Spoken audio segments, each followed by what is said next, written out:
jërëjëf sëñ Khadim waaleykum salaam wa rahmatullahi taala wa barakatuh. kon bu ko defee dañuy jox sëñ Aliou Guèye mi nga xam ni mooy président fédération sud bi mu ñëw ci processus d'acquisition bi nga xam ni amal nañ ko ci kër gi sëñ Aliou bisimilah ahlan wa sahlan. waaw tey ma salaamaaleykum wa rahmatullahi taala wa barakatuh. comme ni ko sëñ Khadim waxee rek lépp lu ñuy liggéey rek ci comme ni ko sëñ Mortala bëggee woon rek noonu lañ ko defee ci jamiyatul taxawuni ala taxatulaay wa rasolihu boobu mooy mbooloo mu nga xamee dafa ànd di dimbalante ci topp yàlla ak yonentam te sëñ Mortala li mu fiy ñëw lépp loolu la doon wax na ngeen boole seen bopp doon benn di dimbalante wut kër lislaam jàngal fa xale yi jàngal fa soxna yi ak mag yi nga xamee ne matululu seen sart lislaam donc liggéey boobu ci la nekk ba léegi rek te kër l'islam googu comme noonu ñu ko bëggee woon en 2001 lañ commencé bi ñuy commencé zéro euro la ñu commencé dara nekk woon ci kees gi donc boo xoolee évolution bi nii depuis 2002 lañ commencé cotiser am 11 034 c'est un peu flou sëñ Baké. Oui, je vais parler du processus d'acquisition, comment on a fait pour regrouper l'argent. Ça, c'est le notaire qui va parler après. Oui, vous allez suivre. Oui, parce que je m'exprime en wolof. Waaw bi ñuy commencé dara nekk woon bi ñëwee ku ñuy wax Babacar Sarr moo nu ubbil compte bi ma ànd ak Saliou Mbaye ak Baye Taale mii dem gis ko te booba sax jafe woon na pour nu am compte bi booba def nañu fu nekk dem nañ fa pour ubbi compte bi munte ne léegi loolu bi ñu ko defee waaye maa ngi ñëw bi ñu ko defee Babacar Sarr mi ngi fi Babacar Sarr nag moom SMC lay liggéeyee moom mooy dafa bokkoon ci membre fondateur bu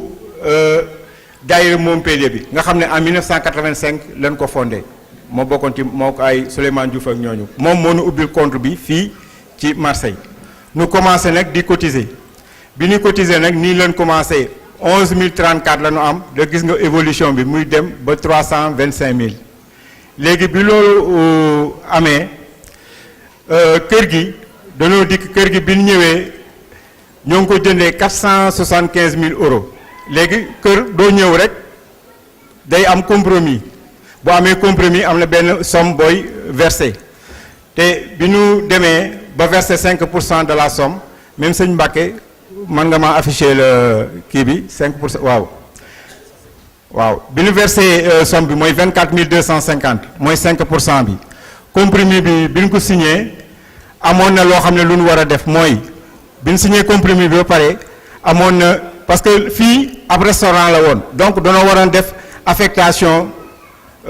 changement d'affectation du bien léegi ci leen dem def benn attestation boo xam ne mairie moo loon nu ko jox te amoon na tamit leneen lu ci waroon am mooy droit de préemption bi loolu tamit déposé woon nañ ko loolu lépp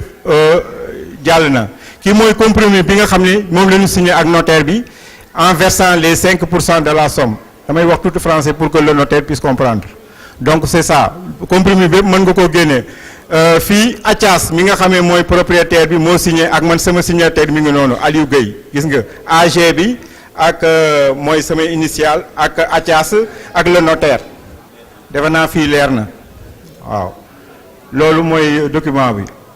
donc aussi mën nga ma quittance bi ñu versé les 24 250 aussi sëñ Mbàkke mën nga ma koo génneel donc mooy 5% yi ñu versé oui waaw dégg nga waaw 5% yi ñu versé loolu mooy 24 250 yi donc kër gi ñoo ngi ko jëndee 475 000 fay nañu 325 000 comptant léegi mu des 150 000 donc mi ngi nii notaire bi lii moom mooy 24 000 yi ñu njëkkoon a versé mooy 5% de la somme donc këyit baa ngi nii nga xam ne c'est notifié par le notaire ci cabinet notaire bi moo ngi toog këyit bii la ñu jox noonu donc pour ñi nga xamee ñoo ngi wax ne bon leerut defe naa lii leer na waaw donc loolu buñ ci jógee léegi tamit notaire bi waroon na ko fay 33 250 waaw waroon na ko fay 33 238 loolu moom ci saase lañ ko dajalee jox ko notaire bi donc muy loolu donc changement d'affectation du bien bi tamit sëñ Mbàkke boo ko mënee génne waaw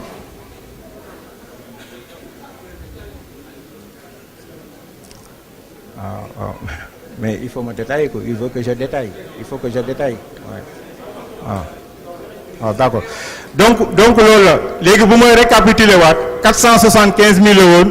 nu fay 325 000 léegi mu des 150 000 150 000 yi nag dana waxoon dans 18 mois lañ koy fay donc fi mu ne ñoo ngi ci 15 mois donc loolu foofu la ñu toll ci liggéey bi donc bu may récapituler waat kër gi mi ngi jar 475 000 euros def nañ ci 325 000 mu des 150 000 donc 150 000 yi war na noo joxe fii ak septembre 2000 sëñ Mbacké fii ak septembre 2019 war na noo fay kër gi ba mu mat waaw donc on a 18 mois lañ amoon bi ñuy signé acte définitif bi maintenant 15 mois lañ am pour fay kër gi waaw xam nga donc waaw léegi indil ma papier bi ñu versement bi ñu def bi notaire bi kii ci waaw ci 333 988 yu ñu joxe papier notaire bi bu ñu defee versement parce que ñun dañoo def virement banque bi rek après notaire bi dañoo defar këyit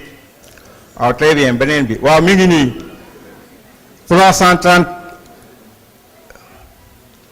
waaw mi ngi nii mën nga koo agrandir un peu les 333 000 yooyu ñu versé waaw mi ngi noonu waaw xaalis bi mi ngi nii kii c'est le notaire qui a notifié cet acte il va en revenir oui donc c'est ça waaw léegi loolu la donc bu may ñëwaatee rek 375 000 yi joxe nañ ci waaw 475 000 yi jox nañ ci 350 000 léegi mi ngi des 150 000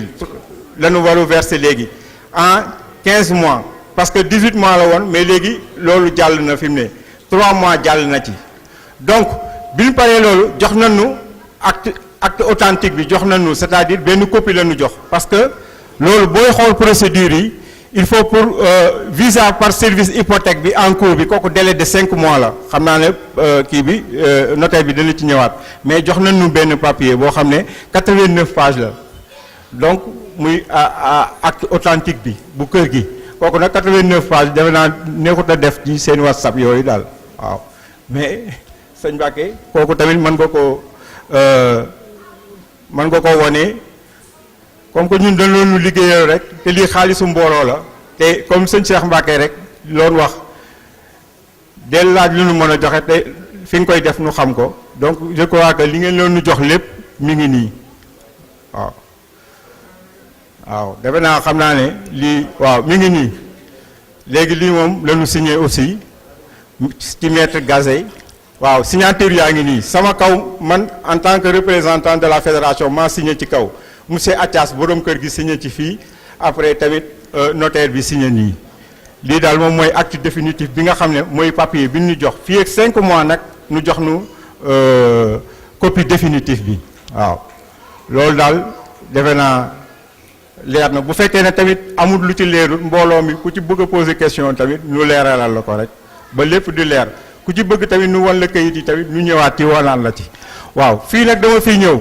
pour li nga xam ne moo ci des 150 000 yi 100 000 yi nga xam ne depuis mois de mars la commencé état d'avancement collecte yi ñu ci defagum 17 000 la ñu dajee gum te 50 war na noo mars 2019 war na noo verser 100 000 léegi 50 000 yi ci des ñoo ngi ko war a verser septembre 2019 pour solder kër gi définitivement donc bu loolu amee donc comme ni ñu lii yàgg na trop waaye kër gi defe naa ku mu doyul leneen du la doy waaw yàgg na waaye nag xam naa ne kër gi ngeen bëggoon kër Sëñ Tuubaa gi ngeen bëggoon yaakaar naa ne am ngeen ko daal ndax mbokku taalibe yëpp ñoom ñoo ko waxal seen bopp waaw donc léegi defaat nañu beneen lici benn collecte boo xam ne pour finaliser projet bi